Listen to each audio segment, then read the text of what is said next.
Live from downtown Detroit, Local 4 News at 5 starts now. He barely had enough time to react. Dash cam captures the moment a driver slams into a Livonia police cruiser. But we begin here at 5 with the son of a River Rouge City Council member facing the possibility of life in prison after being charged with murder. Good evening. River Rouge police arrested Justin Joseph Pruneau for murdering a man he'd known for quite some time. Pruneau is the son of River Rouge City Council member Mark Pruneau. Local 4's Rod Maloney has more about the case and the victim, Robert Carson Cook. This is Bob Cook's house. He's the victim in this case. We saw a number of people coming by to talk to him today, and they were saddened by his passing. One of the things that we know is that he died here Friday night from a single gunshot wound. 59-year-old Robert Carson Cook went by the nickname Spider in his neighborhood. This is his booking photo with the Michigan Department of Corrections. He was serving a 5-year probationary sentence for accosting children for immoral purposes. Homicide involving the murder of a Robert Cook.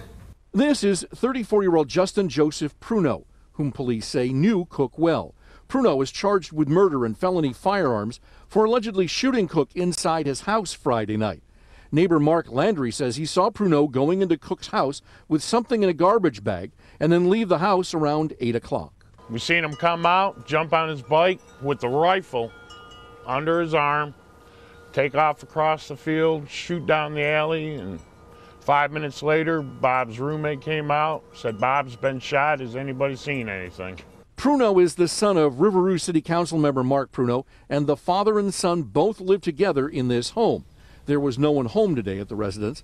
Landry surprised and disappointed about this too-close violence in his part of River Rouge. It's disturbing. We moved here in December. It's been a nice neighborhood. It's a nice neighborhood. The neighbors are all friendly. Just something that went bad. Now, the judge ordered Pruneau held without bond. He's going to stay in the Wayne County Jail until his court hearings come up. Back to you. And I'm sorry, you did say the court hearing. When does that take place, Rod? Yeah, the court hearings will be in August. His probable cause in the first and his preliminary hearing, where we'll likely get more evidence, will come on the 8th of August. All right, and I'm sure you'll stay on top of that for us. Thank you, Rod. Kim? Developing right now in Washington. A short time ago, President Trump delivered a speech at the White House in hopes of restarting the efforts to repeal and replace Obamacare. And he didn't mince words about who he says is at fault. For Democrats, this vote is a chance to make up for the terrible harm they have inflicted on Americans like those who are with us today. Also today, President Trump's son-in-law and senior advisor answered questions about the Russia investigation behind closed doors before giving a statement to reporters. Blaine Alexander is following that part of the story for us from Washington. Blaine? Well, Kimberly, a very busy day at the White House today. President Trump trying to urge action on health care, while Jared Kushner trying to once again squash the Russia investigation that has been plaguing the White House for months. Today in Washington, rare public remarks from Jared Kushner, the president's son-in-law and senior advisor, with a short but firm statement to reporters. Let me be very clear. I did not collude with Russia, nor do I know of anyone else in the campaign who did so. Kushner spent the morning on Capitol Hill behind closed doors answering questions about the Russia investigation from Senate Intelligence Committee staffers, including questions over a campaign season meeting he attended with Donald Trump Jr. and a Russian attorney, among others. Donald Trump had a better message and ran a smarter campaign, and that is why he won.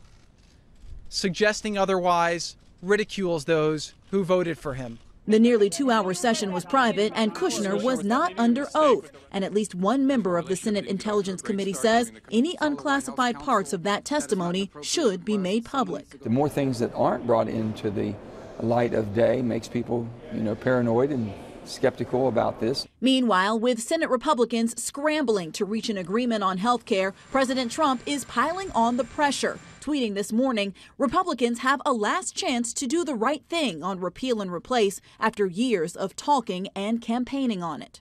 Senate Majority Leader Mitch McConnell has promised a vote this week to at least begin discussing the health care bill. And back to Jared Kushner. Tomorrow he will repeat the process, but this time in front of House Intelligence Committee staffers, and this time under oath. In Washington, Blaine Alexander, Local 4. Okay, Blaine, and Donald Trump Jr. and President Trump's one-time campaign manager, Paul Manafort, will be answering questions about the Russia investigation from the Senate Judiciary Committee. That will happen on Wednesday. Initial reports said the men would testify before the committee, but over the weekend, lawmakers agreed that neither will be under oath when they speak, nor would the hearing be public. Now to the weather, and we are definitely getting a break after a very steamy weekend across Metro Detroit. Now those clouds are finally starting to clear out. Yeah, it's nice to get a little bit of a reprieve there from the humidity. The relief, though, isn't going to stick around for very long, though. Let's toss it over to Ben to see what we can expect. Ladies, one and done is the nice stuff today, but at least we're starting to see a little bit of that sunshine after getting socked in with the clouds for most of the day, and that's what kept temperatures down. Already, though, in Howell, where they're seeing a little bit more sunshine than the rest of us are, temperatures up to 73, and we'll likely see these move into the mid-70s before we'll start sliding into tonight, which is going to be a fairly cool night. In fact, those numbers will be down into the 50s in all locations and may even see some 40s as skies continue to clear out. But heat and humidity do come back in that 7-day forecast. We'll look at that in just a few minutes, guys. Madison Heights police have now identified a man struck and killed by a car early this morning. Police say the victim fell off of his motorized scooter as he rode in the street on DeQuender near 11 Mile when he and the scooter were struck by a car. He died at the hospital. The driver stopped and has been cooperating with police investigators. The victim has been identified as 59-year-old Warren Earl Johnson. He's from Detroit and had been living with a friend in Madison Heights. One man is dead and a Livonia police officer injured after a Sunday crash that happened on I-96. And now we're getting an up-close view of the impact. Yeah, dashcam video captures the moment the officer was conducting the traffic stop and a car rear-ends his patrol vehicle. Happened on the westbound lanes between Merriman and Middlebelt. The car was being driven by a 43-year-old man from Heartland. That driver was pronounced dead on the scene. The Livonia officer was hurt and taken to the hospital. An investigation into the cause of the crash, though, continues. Nobody was hurt, but it could have been a dangerous situation when vehicles were drag racing last night on Grand River Avenue in Detroit. Police moved in with a special task force and ticketed and towed several vehicles after arriving to find an unauthorized block party led to drag racing on Grand River between Oakman and Livernois. As officers cleared the area, party goers quickly dispersed. A major step today in making Detroit's streets a whole lot safer. Years ago, when DPD switched to districts, officers patrolling the 8th precinct would have to drive 4 miles to get to their patrols. Today, that all changed. With the opening of the brand new 8th precinct building, Mara McDonald joins us now live tonight. Mara, this is a very big deal for the people who live on the west side. Karen, it's a huge deal. Not only do they have a new precinct, which changes everything for them, it anchors an area of new retail and even a new Meijer. 1, 2, 8. All right. 8, as in the brand new 8th precinct, which officially opened on Detroit's west side, bringing the police much closer to the area they patrol, which means greater presence and faster response times. Pre-Duggan and pre-Craig, the DPD shut down its precincts because of budget problems and went to a district system. Nobody was happy. You know, the mayor came in like a whirlwind. He said, whatever you need, let's get it done. I said, well, Mr. Mayor, what we need is to put these precincts back in the neighborhoods. Yeah, come on now. And now a new number 8 right in the heart of the west side, which has a brand new Meijer and a mall, which includes a dentist's office, among other regular retail shops, the kind which Detroiters have been desperate to see in their neighborhoods. I'm just happy that we get a new precincts and more cops. It's helpful in this area. Back here live, this time last year, let's say end of June, they did the official groundbreaking here, saying that there was going to be a new number 8 here, that it would take an entire year to make it happen and a little over $7 million.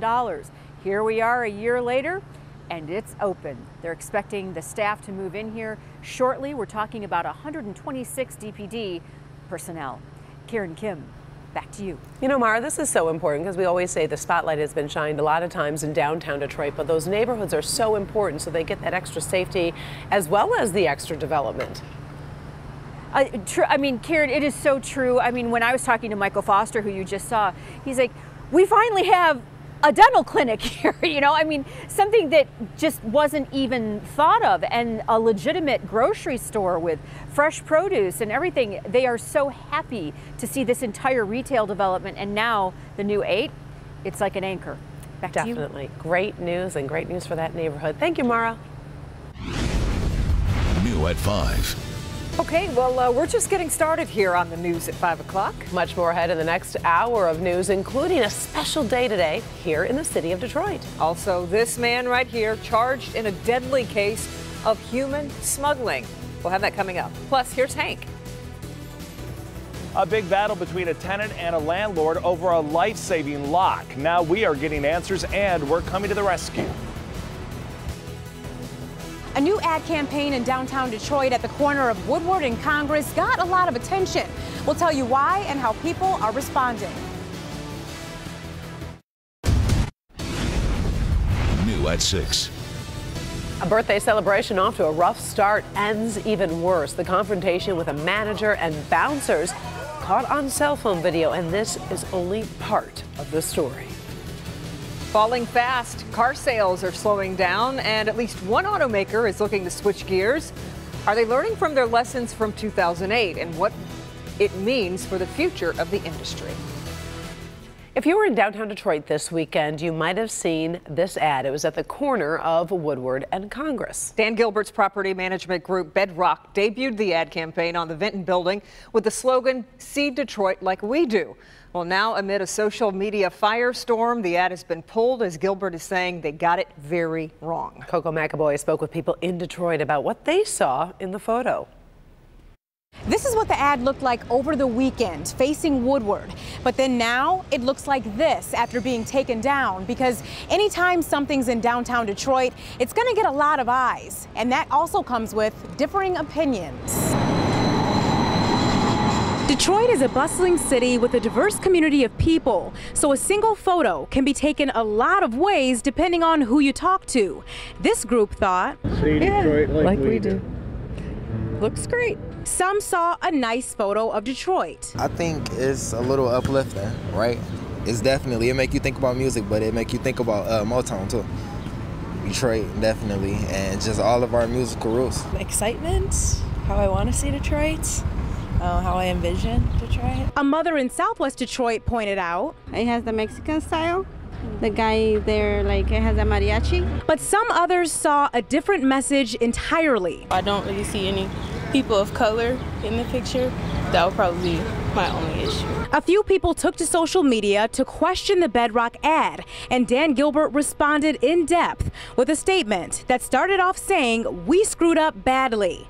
He said the graphic package wasn't finished, and the full package was a, quote, "very inclusive and diverse set of images." Them saying, "See Detroit like we do," and not being any minorities in the picture, I think they're kind of sugarcoating it. Whether you saw an extreme lack of representation or an uplifting image of downtown Detroit, one thing you won't see anymore is the ad campaign. To give you a better idea and complete understanding of what happened, we've got Dan Gilbert's full statement on our website, clickondetroit.com.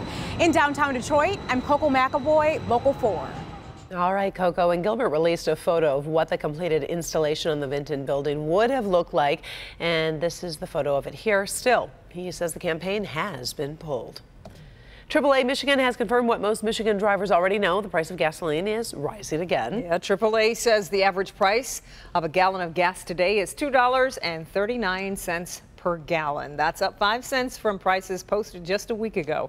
1 year ago at this time, though, a gallon of gas in Michigan cost $2.24 a gallon. Always seems to be happening in the middle of summer when everyone's doing those road trips. That's right, going up north, having fun, indeed. But temperatures are going down. That's not great, right? Well, it depends. The humidity, I like the humidity part. I know, that's going down. But yes, that's true. Nice. And it is just a temporary break. So if you like, that's good. That is true. There air, are people who like cooler days, cooler summer nights, like you, Ben. That's true. But yeah, tomorrow we'll be right back to the 80s, and it looks like we're going to stay there for most of the 7-day forecast. It was the clouds that got us today. You can see that those have been pretty much on top of us most of the day, but now the drier air is starting to push at least the thicker clouds out of here. We still got some cumulus hanging around in spots, but the sunshine's trying to find its way around, and we'll probably get into the mid-70s before we actually hit our highs today, and then we'll start cooling off considerably tonight as most of these clouds go away and we look for a mostly clear night. So that, combined with the low humidity and light winds, it's an excellent setup for what we call radiational cooling, which basically means the bottom is going to drop out of the temperatures. And I wouldn't be surprised if a couple folks actually see the upper 40s for lows tonight. But you can see with the clouds had that effect today. All of the Great Lakes in the 70s, even cooler out here to the east with the 60s there in Toronto to Montreal. But you can see where the heat is building out here in the Central Plains states in those 80s. We'll be back with us tomorrow. Beautiful shot on storm pins. This is from Jerry in Livonia. Says the butterfly enjoying the stargazers there. Just a great shot. I'm just amazed at how clear some of these photos we're getting in on storm pins. And by the way, if you don't have the app on your phone, it's absolutely free. Get it. It's the best way to send us pictures and videos when the weather's great and when it's not so great as well. Here's a look at Metro Airport. Got the clouds out there. Temperature 72. Winds out of the north at 8, and that humidity has not been a problem today. We will keep it low for most of the forecast. However, when we get a little bit later on, heading into the later part of the week, that humidity will start to go up. So here's a look at morning lows. This is how we're going to wake up tomorrow. 59 in the city. Romulus will be at 58, but generally those are going to be some of the milder numbers that we see down here in our south zone. Mid 50s for lows. Dundee you'll be at 54, Milan 54, and Monroe you'll wake up to 56. West zone probably the coolest numbers. All the numbers that you see there are in the 50s, but notice where some of these colors start to turn a little turquoise out there in Genesee and Livingston County. Those are the spots where we may see a couple upper 40s for lows by tomorrow morning. And in our north zone, generally mid 50s. Lakes keeping things just a little bit milder here with 57 in Lexington and 58 in Port Huron. By the time we get into the afternoon, though, with all that sunshine, we're going to 80 for high temperatures. We'll keep the winds on the light side. They'll be out of the northeast, 3 to 7. And it is all 80s from there, even though temperatures are going to be very close to average all the way through Monday. Look at how much sunshine is in there. Oh, wow. It's pretty nice. And I'll tell you that humidity really only coming back for one day, and that's going to be that Wednesday night into Thursday time frame. Couple chances of thunderstorms there, but after that, it is completely dry. Wow. So if the grass needs a drink, yeah, get out there with a hose. Take care of it. Right. And good sleeping weather with those temperatures in the 60s and 58. Open the windows open. That's what I was thinking. I like that. Okay, Thank you, Ben. Thank you. Well, does reading to babies really give them a leg up in life? Ahead in good health, the surprising results of a new study. That is a little cutie pie. Yes, she's cute. Showing it's not just how much, but also what you read.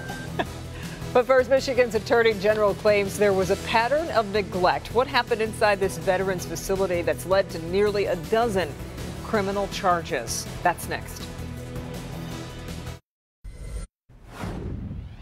Across Michigan on this Monday, stories from Petoskey and Flint. But we want to start in Grand Rapids. That's where several workers at the Grand Rapids Home for Veterans have been charged with felonies by the state attorney general's office. A state auditor general report in the winter of 2016 found problems in operations at the home. Now 11 former caregivers have been charged with providing misleading or inaccurate information on room check reports. The Federal Veterans Administration oversees the home, but the state of Michigan manages it. Genesee County prosecutors are preparing to bring charges against a man who broke into a sheriff's department office. It was Sunday morning when a man armed with a knife broke through glass doors at the sheriff's office in Flint and tried to attack 3 deputies who responded. They took him then into custody. Nobody was hurt.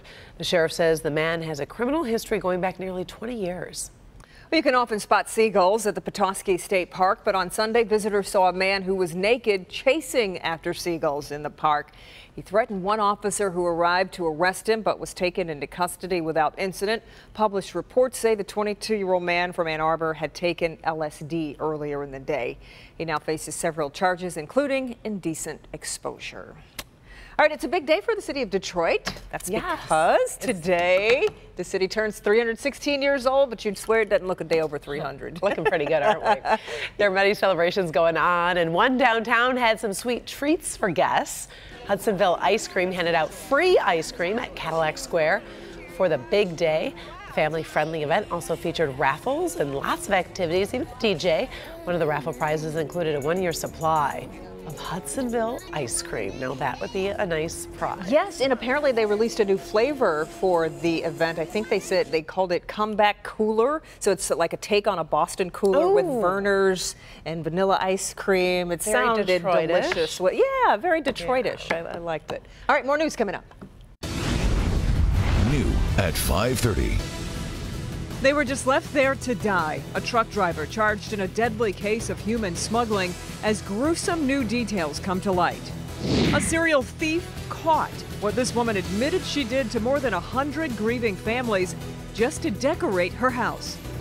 She made a change to her apartment, one that could save her life. But then what her landlord did took her by complete surprise. I feel like she's trying to evict me, and I don't think it's fair. For what? For a door lock? Now Help Me Hank Investigates. We're live tonight at 5:30. Help Me Hank to the rescue. A woman in a battle with her landlord after she changes her locks in a move to save her own life. This Detroit woman that you're about to see suffers from epilepsy.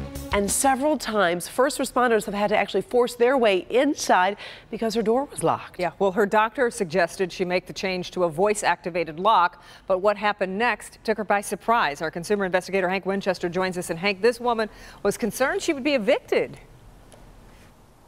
She was really concerned she'd be evicted and concerned for her life. I want to show you the change that was made because from the outside, it's not extreme. This is a traditional door lock here on her neighbor's front door. And her lock, which has now been changed, you can see the keypad. There's also a camera and a microphone. But this system right here, well, this could save her life if she was in trouble. Amazon, unlock my Vivid door. It's a voice command that could save Marlene Harriston's life. It will open up the door for me. Marlene suffers from epilepsy, and the details of her condition laid out in this note from her doctor to her landlord. Her doctor suggested she change her front door locks to a voice-automated system, making it easier for first responders. Before any changes were made, Marlene says she got permission from the office staff here at the Lexington Village Apartments in Detroit.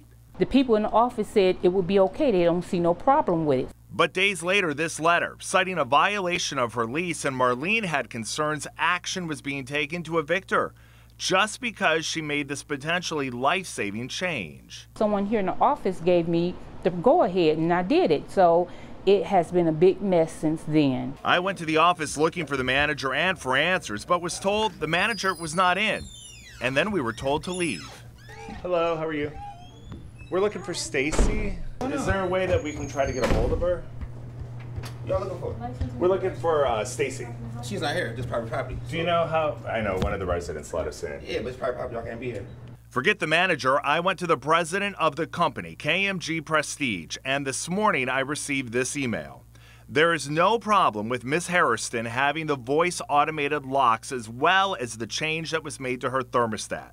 Not only is it not a problem, we are required by law to allow her to have the accommodations. By the way, we are more than happy to reimburse her after she fills out the necessary document. I've never been late on my rent, and I've been here since 1996. That's over 20-some years. Back out here live, you can also see the signage outside letting first responders know that Ms. Harriston does have this voice automated system here at her Detroit apartment. Again, just about a week ago, she was concerned that she could be evicted. Now management has done a complete about-face, agreeing also to pay for this upgrade. We're live here tonight in Detroit. Hank Winchester, back to you. Yeah, they changed their tune quickly there, Hank. Did they explain, though, why this escalated so quickly? And, you know, Kimberly, it was just poor communication with the office staff here on site. I will say once we talked to the president, once we talked to the management team based out of Mount Pleasant, they were fantastic. Yeah. But it was just negotiating with the people here at this complex that made it difficult. And as you heard, Ms. Harriston's lived here for 20 years. She didn't want to move. And never so we're been glad late that on she can her stay rent. put. That's right. Never been late either. Okay, Hank, glad you could help them out. Thank you so much. This story came to us from a tip. Just like a viewer like you, if you have something that you think Hank should check out for us, you can reach out to us. You can send an email. You can contact Hank on his social media pages on Facebook or on Twitter. The Detroit Field Division of ATF announced rewards for help in solving crimes and gave a demonstration of the technology they use to help solve crimes. The Bureau of Alcohol, Tobacco, Firearms, and Explosives uses technology that analyzes bullets and cartridge cases to help determine the type of weapon used in a crime. The Bureau can use the technology to link investigations that may not have been easily connected. We can link investigations that were seemingly unrelated based on those characteristics that are on the fired evidence. The Bureau is offering rewards for any information in the shooting of a man back in April who was waiting for a ride, and the murder of a limo driver and the robbery of his passengers. Disturbing new developments in the case of alleged human smuggling in San Antonio, Texas. 10 migrant workers are dead, and the suspected driver of the 18-wheeler is now facing federal charges with serious consequences. NBC's Sarah Rosario is outside the San Antonio Walmart where the discovery was made with an update on the case. Sarah? In his first court appearance today, James Bradley Jr. learned he could face life in prison or the death penalty if he's convicted of transporting illegal immigrants. Another vigil for the 10 migrant workers killed in a human smuggling case in San Antonio, Texas. The suspected driver, 60-year-old James Bradley Jr. of Clearwater, Florida, is charged with 1 count of transporting illegal immigrants for financial gain, resulting in death. Triple-digit temperatures in San Antonio Saturday essentially baked the 39 migrant workers trapped inside the trailer with no air conditioning. But according to court documents, Bradley claims he didn't know anyone was in the truck, telling agents he was surprised when he was, quote, run over by Spanish people and knocked to the ground. Instead of calling police, he called his wife, while a Walmart employee called 911. Checking the video from the store, we found that there were a number of vehicles that came in and picked up a lot of the folks that were in that trailer. One victim from Mexico told agents he paid smugglers as much as $5,500 to get on the truck, and claims he and others took turns breathing out of a hole in the side of the trailer for air, adding they were pounding on the walls to get the driver's attention, but he never stopped. It's devastating. It's horrible. I can't believe that, some people could even do that to, human people. The truck is registered to Piles Transportation Incorporated in Iowa, but Bradley insists he was transporting the truck to its new owner. And we pray. This latest human smuggling case is reigniting the immigration reform debate, with many hoping for change sooner than later. Investigators expect to make more arrests in this case. Meantime, we're told at one point there may have been up to 100 workers crammed inside that truck's trailer. Reporting from San Antonio, Sarah Rosario, Local 4. Sarah, thank you. And last December, Mexican authorities found 110 migrants trapped and suffocating inside a truck after it crashed while speeding in the state of Veracruz. The parents of a terminally ill British baby who've been fighting to get special treatment for him are now preparing for his death. Such a sad story. There was so much hope for this little boy. The parents of 11-month-old Charlie Gard wanted a court to let them take him to the U.S. for experimental treatment. But today they dropped their efforts, saying it is now too late for treatment. They expect to remove life support systems within 2 weeks before his first birthday. Well, if you're planning on serving Bush's baked beans at your next barbecue, you may want to check your cabinet first. 3 flavors of the popular baked beans are being recalled tonight. Bush Brothers and Company is recalling the 28-ounce cans of brown sugar hickory baked beans, country-style baked beans, and original baked beans. The cans, which may have defective side seams, have a best-by date of June 2019. A tragic accident claimed the life of the oldest manatee in captivity. Snooty the manatee died today after celebrating his 69th birthday yesterday. Snooty was born in Miami and never spent a day in the wild. His death appears to be an accident. Museum officials say the beloved manatee tried swimming through a tight area after a panel door in the aquarium was knocked open, but he got stuck. The other manatees in the aquarium are all okay.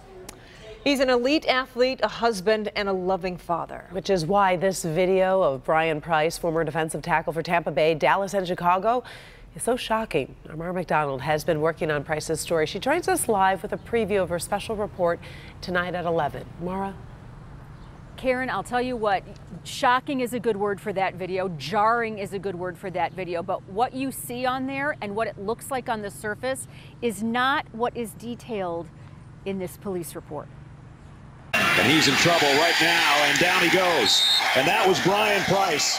Brian Price was a natural football phenom, a high school star who went on a full ride to UCLA and then went in the second round of the NFL draft. After talking with my coaches and my family, I decided to forego my senior season. He's married to track and field star Candace Davis and is the loving father of their daughter Gianna, who is the light of his life. Candace is pregnant with their son. They have so much to look forward to. So how does this man turn into this man? they're like, "Are you Mrs. Price?" And I'm like, "Yes." And they're like, "We have your husband in the emergency room." Some days I struggle a lot. But like as a man and as a friend and a father, you don't want people to see it. Back here live tonight at 11, Candace and Brian sit down and talk with us about everything that you see on that video. And I will tell you one thing, Kieran and Kim, this isn't about drugs. This is about something else entirely, something else that could affect your family. Back to you. All right, Mara, this is definitely going to be a story that's going to be shared with families and youngsters, and we do really look forward to your special report. I think it's going to enlighten a lot of people. Thanks, Mara. Hopefully it will help a lot of people, definitely. 17 hikers, including young children, get trapped in the middle of nowhere. New tonight, what caused a quiet day in the desert to quickly turn into a life and death situation. The benefits of reading to babies. Coming up in Good Health, why researchers say how you read could be just as important as how often. And let's send it out to our good friend Bernie having fun over at DGC today. Hey, Bernie. Hey, Karen. Yes, the annual Gleaners Golf outing here at Detroit Golf Club. We'll talk about that, but more importantly, well, that's important, but we'll also talk about trade rumors surrounding the Tigers. Come on back. All right, Bernie, but first, a man ends up falling down a trash chute after dropping something. But what he dropped also helped him to get rescued. We'll explain coming up. Alex has new at 6. It wasn't his only crime. What police learned when they caught the man they believe broke into a local restaurant to steal a computer and cash. And could some of your favorite GM vehicles be disappearing? What the automaker is prepared to do to avoid a repeat of 2008. But first, a man is rescued from a trash chute after falling in after, get this, what else but his cell phone. The man was throwing out his trash in his D.C. apartment when he accidentally dropped his phone into the chute. When he looked down to see if he could see it, he fell in. Luckily, he found the phone and was able to use that phone to call 911. As you saw there, fire crews came out. They pumped fresh air down the chute as they worked to get him out. The fire crews eventually pulled him out. The man was not hurt. Let's talk good health, the benefits of reading to babies. New research finds it can boost vocabulary and reading skills for years to come, and both quality and quantity count. Onto the coconut tree, mamas and papas and uncles and aunts. The stories can be simple or silly, but all of those board books help build your baby's brain. For the biggest benefits, experts say start early and read often. It's never too early to start. If you want to read to your newborn, that's great. They get in your arms, they're comforted, they hear your voice, and it's a wonderful bonding experience for parents and babies alike. Goosey, goosey, gander. Researchers at NYU followed 250 pairs of mothers and babies for 4 years. They found quality reading during infancy helped boost early reading skills. J and K are about to cry. L is knotted like a tie. Reading quality and quantity during the toddler years was a good predictor of literacy skills at age 4, like a child's ability to write their own name. Teddy bear, turn around. Quality reading means talking about the pictures and emotions in the book as you read and relating them back to things the child experiences in real life. Young babies, especially those under the age of 1, love books that have a little bit more of a sensory feedback to them. They learn by developing all different types of senses. So if they can hear, see, and touch, then that really helps them to understand the concepts that are being presented to them in the books. Lots of good stuff to think about there. Experts say kids of all ages can benefit from spending time reading each day, and it's been linked to bigger vocabularies, longer attention spans, and overall academic success. Yeah. You can never underestimate the power of reading, I always say. And it's just fun. It is. It really is. Yep, yep. Let's get out to Bernie. He is live out on the links having fun and hopefully raising a lot of money too. Bernie? Yeah, it's for Gleaners, and we've done this golf tournament for about 15 years in a row, and it's terrific. And Frank Beckman at WJR is going to join us in a moment because he always just wants a little airtime on TV. Say hi to everybody. Photobomb. Hi, everybody. Stay there because I'm going to ask you a few questions if you don't mind. I just want to do this big thing on the Tigers, big trades. rumors. What'd they do today? No, not yet. Well, watch and you'll hear. Big trade. They're playing Kansas City tonight at Comerica, as you well know. Now, here's the story. There's a couple of teams suddenly involved and interested in the Tigers. One is the Cubs, interested in Alex Avila and Justin Verlander. We don't know how far that is. But the one that has come late to the party, the Dodgers, because they got word yesterday, Clayton Kershaw out at the least 4 to 6 weeks with a back injury, and he has to see the doctor. They're worried it could be a herniated disc, which would be a problem. You've had back problems. That would be awful. Only 9 surgeries. 9 surgeries. Here we go. So Clayton Beckman. So anyway, now the word is the Dodgers are interested in Justin Verlander. And so a short time ago, Justin Upton was asked, how do players play with all of these rumors swirling about?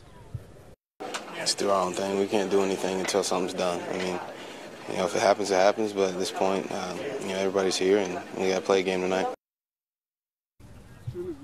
All right, so that's tonight. They play Kansas City at Comerica, and we'll have highlights for you at 11. Hold on one second. College football. We haven't the drawing yet? Not yet. Hold on. I want to go to Augusta. College football.